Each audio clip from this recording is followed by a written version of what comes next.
Hey guys, I'm here with my 2009 Mini Cooper and I'm going to install a mini factory roof rack. I didn't know they made that for this car. So originally I was trying to figure out how to transport my bicycles. I was going to get a carrier for the back on the hitch, but those cost like $300-400, so I didn't want to do that. And especially since I already have roof bike holders. Let me show you.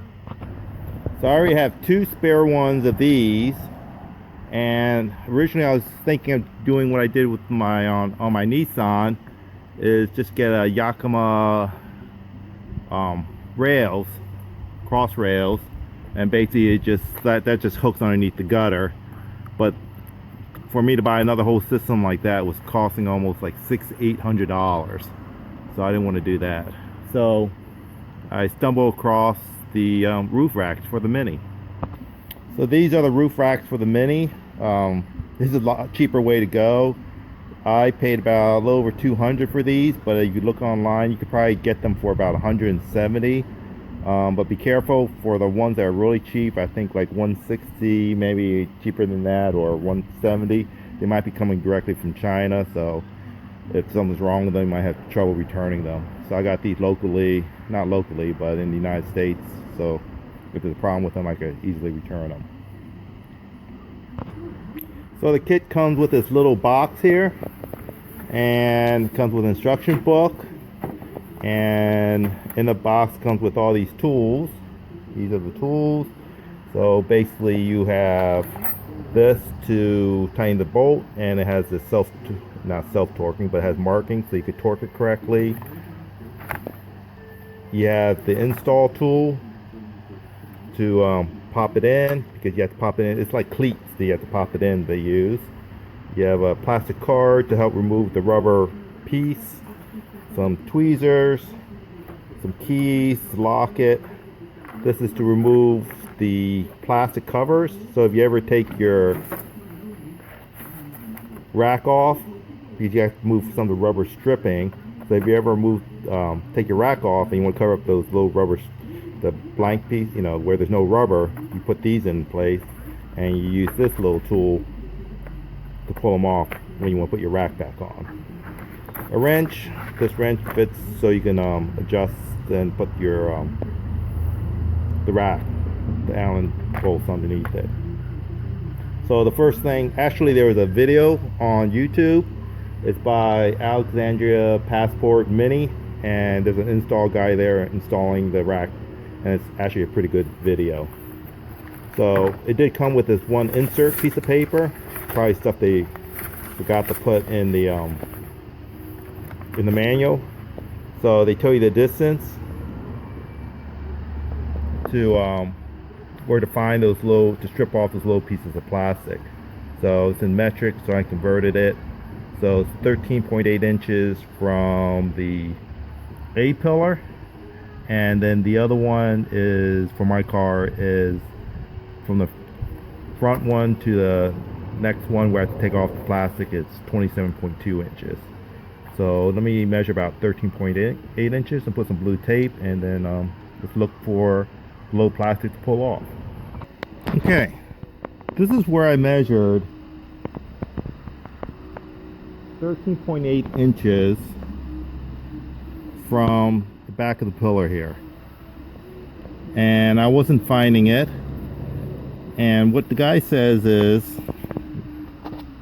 you run this along until you feel it, and that's because it was way up here. So you actually push down, see how the card goes into the slot?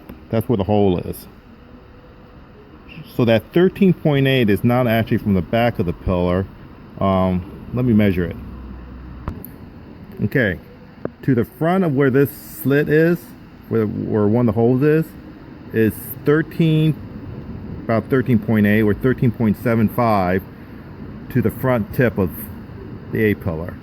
So from there to this one is 13.75 or 13.8. So I'm guessing from here to the other one, that's where they're going to measure it from, probably. Okay, so what he does now is he says go ahead and place the card behind it so you don't scratch the paint. Then you're going to use your tweezers and pull off that piece. Since I don't have a stand, let me try to do this side and I'll try to get a stand to show you on the other side. Okay, this is the piece I pulled off. So it's kind of, if you see the little dots there, it's kind of like perforated a little bit. So it's kind of scary pulling it off for the first time if you're doing it right. So you pull off this little piece like that. And there was my tape to 13.75. So if you do from the front of the A pillar to around 13, you're going to hit it somewhere in there. And it's actually a long slit. It's not like two little slits. Okay, just out of curiosity, these are the little covers if you ever take off your roof rack to put it on. So they pop in just like that. So if I looked at this first, I would have said, okay, the slit's that wide. So basically that's what it looks like. So you measure 13.75 on the other side and take off the little black piece of plastic. Okay, this is the other side. Now that I know it's one long slit and a little more gutsy, so basically what I did is I pushed it in, and once I got went through the perforated part, I just went ahead and just kept pushing it until it stopped, then went the other direction until it stopped. So now I just need to carefully use the tweezers to pull it off, so it should be like perforated on the ends.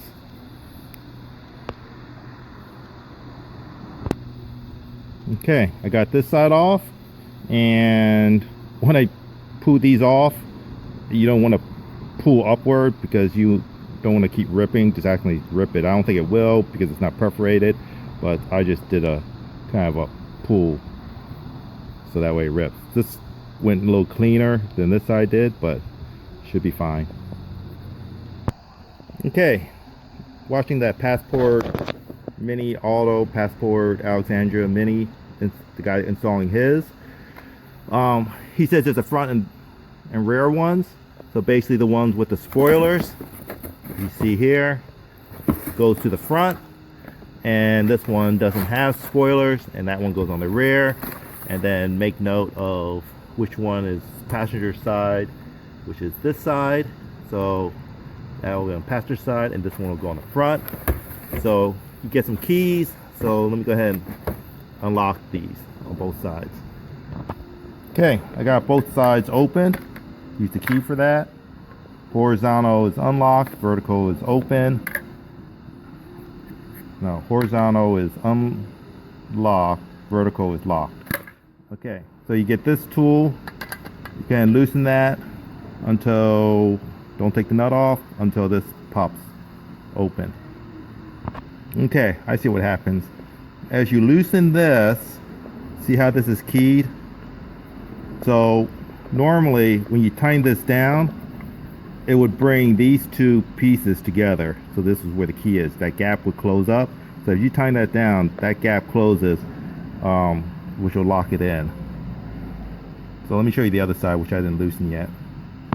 Okay, I was wrong. When you tighten, this one separates. You'll see the gap in here will get bigger, and then when you loosen, the gap in here gets smaller.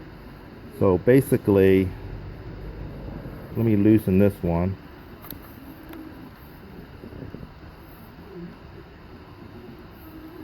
Okay, see how the gap in here between these two are very close. Then let me flip it around. So basically when you tighten it down, this one's already tight, it separates it. So it basically pushes these two out, and you get a gap in here, and that's how it locks it in. So let me go ahead and loosen this side. Okay, I got this side in. I'll show you on the other side.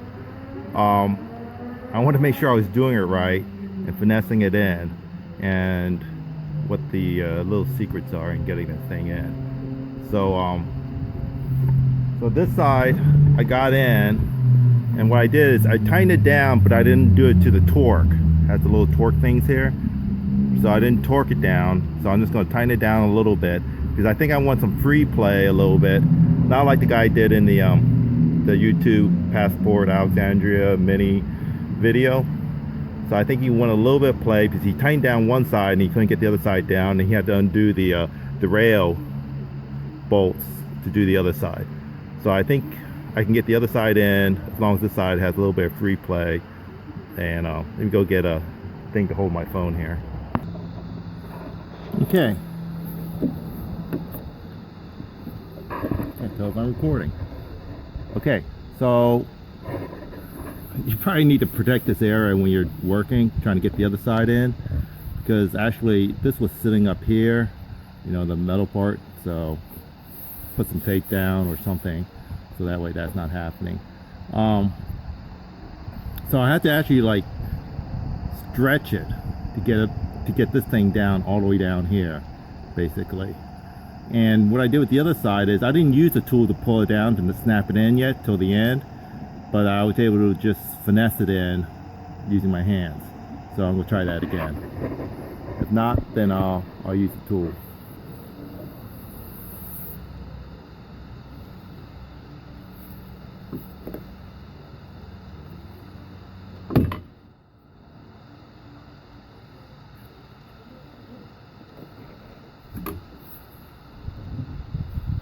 Okay, so what I see is it kind of went in, this is touching, but it popped out of where the nut is here. So I need to use some tool to get it back into where the nut is.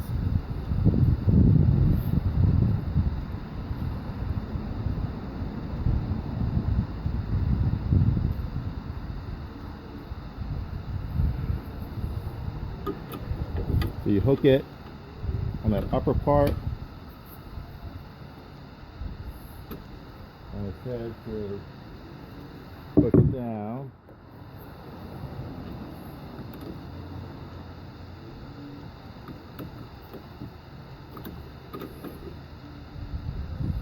That's not backed out, that's why. This side's not backed out enough. So let me go ahead and do that and fix it. Okay, let's try this again. I backed out this nut here a little bit.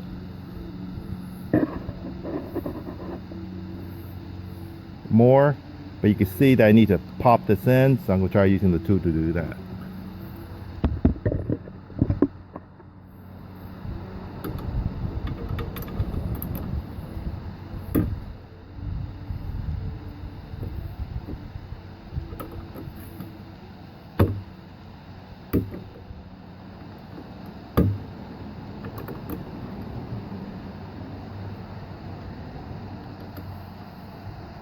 Doesn't seem to be going.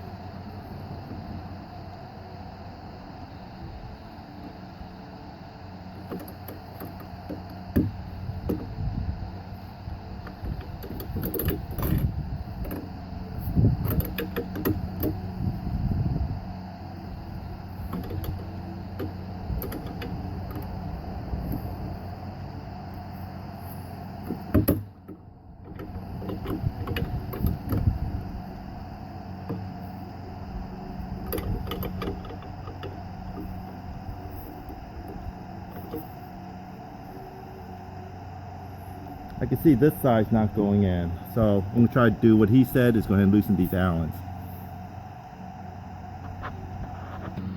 Yeah, something's not right. See how this is not sitting flat? See how this little thing is butting out a little bit? Whereas the other side is not.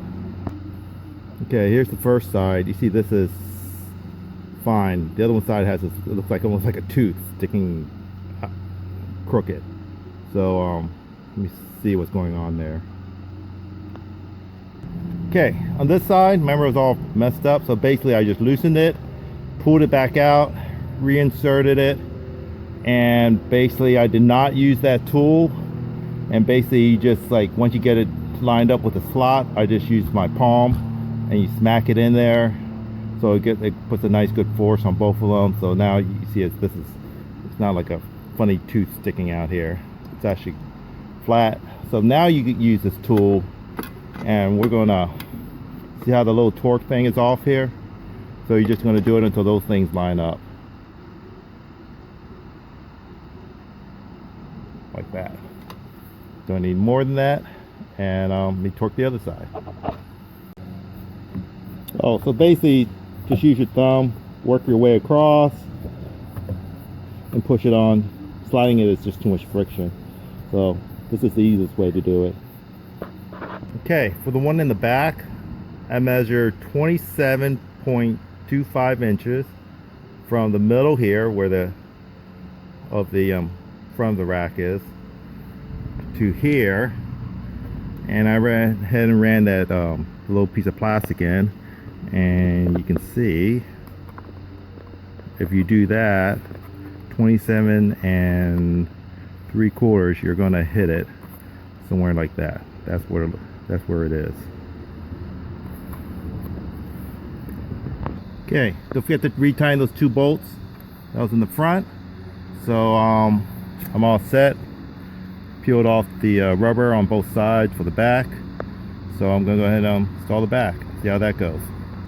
This time I got a little smarter. I go ahead and slide my protective thing over this edge while I do the other side.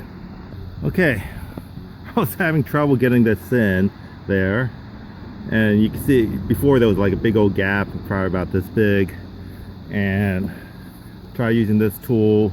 I was having trouble with that, and I finally said, well, I don't know what, I can see why they sent you that tool, because they're not going to send you this, which is a plastic mallet, because this costs too much. So actually the easiest way to get this in, if you're a little if it's a little bit hard, get a plastic mallet, don't get a metal one, and just go ahead and lightly tap, and that'll persuade it in. It was much easier than using that metal tool, and I did it on the other side. I know someone probably yelled at me in the comment section for doing that, but this is much easier than that tool. But obviously they're not going to send you this to install it. So I got them in, so I'm gonna go ahead and tighten it down using their little torque wrench. Okay, a couple things to check when you're tightening them down and that you're done, that these pins line up on the front, you know, on both sides, and that when you're tightening down, that actually this black plate, both sides are inside underneath this gold piece. If you see this, nut, it's actually grooved, so this piece actually goes inside that groove. So when you tighten it down, if it's because I was tightening this down and it wasn't grabbing this because this was too far spread apart, so I went ahead and just tapped this in to make sure it was underneath this, then started tightening it, and it actually pulled it down and spreaded it, and now it's locked in. Okay, they're all locked in vertical, and you may have to finesse this a little bit, really push down on it to make sure it grabs, because otherwise you're trying to turn it, it's not turning, it's because it's not pushed in all the way. So you may have to push down on it really good. Let me clean up and show you what it looks like. Okay, there's the final product. Not bad for about 200 bucks. A lot cheaper than you get one of those Yakimas or those I can't pronounce it, racks that clamp on the aftermarket ones where it clips underneath the rain gutter. This is a little cleaner look. You can still see the bracket underneath here a little bit, but it's not too bad. It's better than those other ones where they actually clamp underneath in this case. So there's that, and I stole one of my kids' old pencil things from school, so I put all the tools in that. Now I'll probably just keep this in the trunk because don't want to lose it all, especially with those plastic inserts that if I ever take the rack off and I want to cover it up, I need all the tools. And keep track of your key, because you won't be able to get it off unless you use your key. Separate them, put one in a safe place and the other one put them both on keychains in separate places, so that way you don't lose them both at the same time. So in my next video, good luck on yours. On my next video, I'm gonna go ahead and cut from this one. I'll do another one because I'm gonna put a Yakima bicycle rack on this, so I'll do a short video on that. That way if you guys aren't interested.